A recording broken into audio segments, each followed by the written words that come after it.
Pas një sër shtyrjesh dhe debatesh procedurale, gjykata e posaçme kundër korrupsionit dhe krimit të organizuar ka marrë më në fund vendimin për kalimin në gjykim të dosjes për privatizimin e kompleksit Partizani.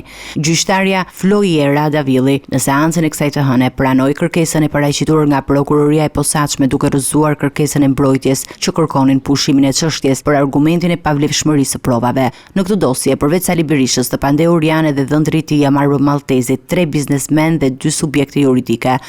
Akuzat lidhen me dyshime për shkelje të rënda procedurës të privatizimit të ish kompleksit sportiv Partizani duke sjellë përfitimet palishme në dëm të interesit publik.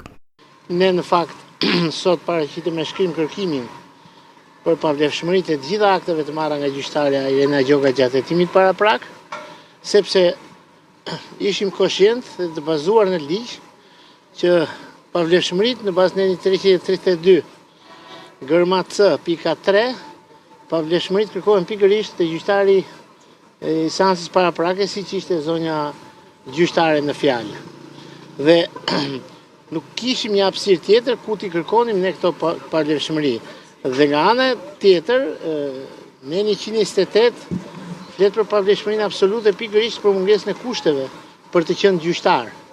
Ndërkohë që është e vërtetuar tashmë që Irena Gjoka në kohën e vendimarrjes saj për këtë çështje po flasim, për këtë që njohim, nuk ka pasur kushtet për të qenë gjyqtare dhe automatikisht të gjitha vendimet e marra për saj janë absolutisht të pavlefshme.